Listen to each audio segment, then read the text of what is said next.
lagi bersama kami di Hukum TV. Jangan lupa untuk terus dukung channel ini dengan cara subscribe, like, dan share video ini. Seperti biasa, kami akan membahas isu-isu terbaru ataupun yang masih menjadi problematika di negeri ini. Tentunya yang menjadi hal krusial untuk diperbincangkan. Di mana di video kali ini kami akan membahas terkait keputusan Presiden Jokowi untuk menerbitkan Perpres nomor 101 tahun 2022 tentang Stranas PKTA dan bagaimana hal tersebut menjadi upaya progresif untuk pemenuhan hak anak. Presiden Joko Widodo menerbitkan Peraturan Presiden atau Perpres nomor 101 tahun 2022 tentang Strategi Nasional Penghapusan Kekerasan Terhadap Anak atau Stranas PKTA. Perpres ini telah ditandatangani oleh Presiden Jokowi pada 15 Juli 2022 lalu, di mana Perpres ini diterbitkan lantaran jumlah kasus kekerasan terhadap anak di Indonesia masih tinggi, sehingga diperlukan adanya optimalisasi peran pemerintah dalam memberikan perlindungan anak dari kekerasan dan diskriminasi, serta perlu dilakukan upaya peningkatan terhadap pencegahan dan penanganan kekerasan ataupun diskriminasi terhadap anak.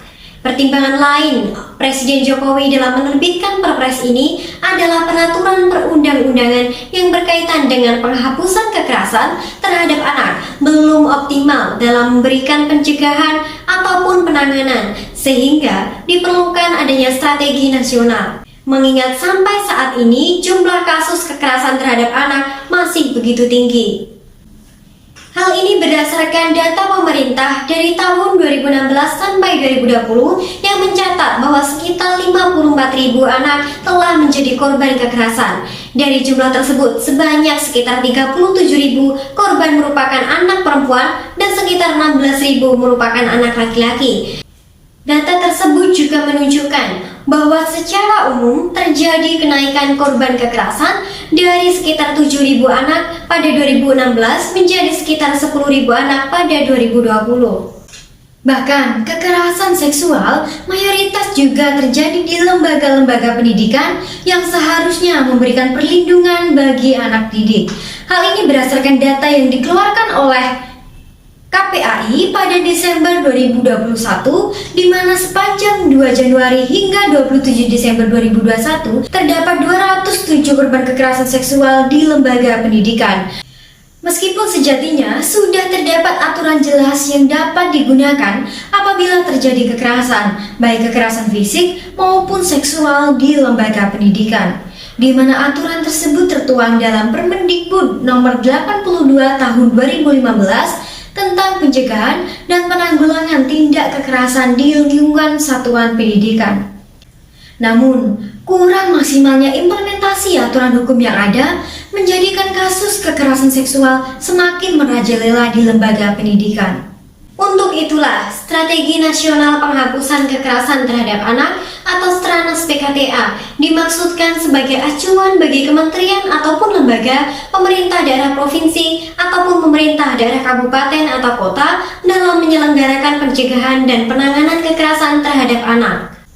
Dari 207 orang tersebut, terdapat 18 kasus di satuan pendidikan dengan 36% korban berada pada jenjang pendidikan SMP.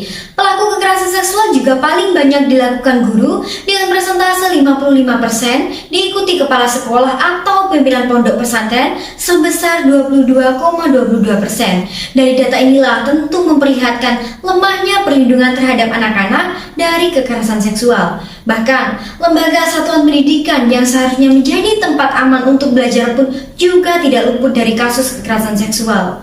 Untuk itulah, KPAI pun juga mendukung upaya pemerintah membangun sistem pencegahan kekerasan seksual terhadap anak-anak yang melalui Perpres 101 tahun 2022 ini. Adapun beberapa poin yang diatur dalam Stranas PKTA ini seperti mengatasi faktor sosial budaya yang membenarkan digunakannya kekerasan serta memperkuat nilai dan norma yang mendukung perlindungan dari segala bentuk kekerasan terhadap anak.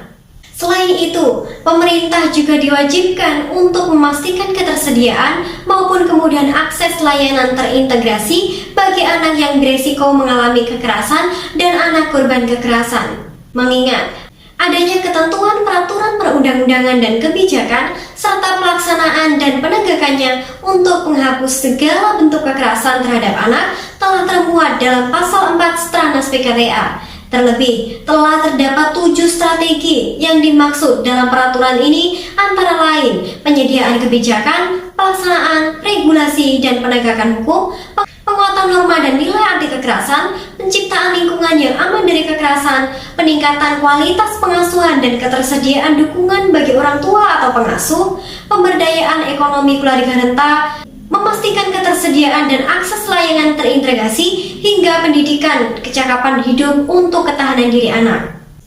Meskipun dalam penyelenggaraan sistem pencegahan yang terdapat dalam Stranas PKTA juga masih diperlukan sistem pengaduan dan sistem pengawasan yang melibatkan banyak pihak, seperti misalnya dalam satuan pendidikan wajib melibatkan stakeholder pendidikan dan stakeholder di sekitar satuan pendidikan. Selain itu, masyarakat di sekitar sekolah maupun madrasah ataupun pondok pesantren juga perlu dilibatkan, misalnya saja dalam melakukan pengawasan.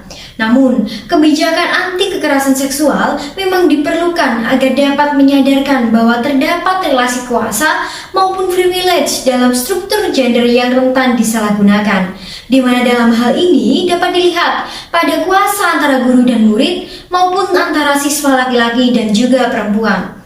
Aspek ini pun dijelaskan dalam Permendikbud tentang PPKS maupun UU TPKS. Sehingga dengan memahami dinamika relasi kuasa gender tersebut, siswa sebagai generasi masa depan dapat memiliki kesadaran sosial yang lebih baik untuk menciptakan masyarakat yang lebih berkeadilan. Kedepannya tentu diharapkan melalui edukasi yang rutin kepada para siswa, seiring dalam jangka panjang diharapkan mereka dapat berkontribusi signifikan untuk mengurangi kasus kekerasan seksual dalam masyarakat.